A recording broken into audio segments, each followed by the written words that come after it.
On PC and mobiles, I will show you in a few moments how to join DisGalaxy Discord server. It's the same method on both PC and mobiles. For this, we will open a browser on your PC or mobile, can be whichever. In my case, I will use Microsoft Edge. Now click on the URL bar and type this URL to be able to join this Discord server.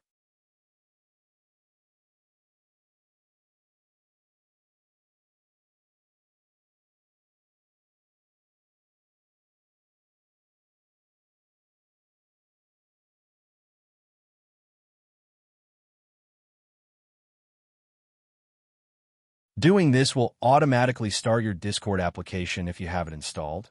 Then click Join, and you'll have access to the Discord server.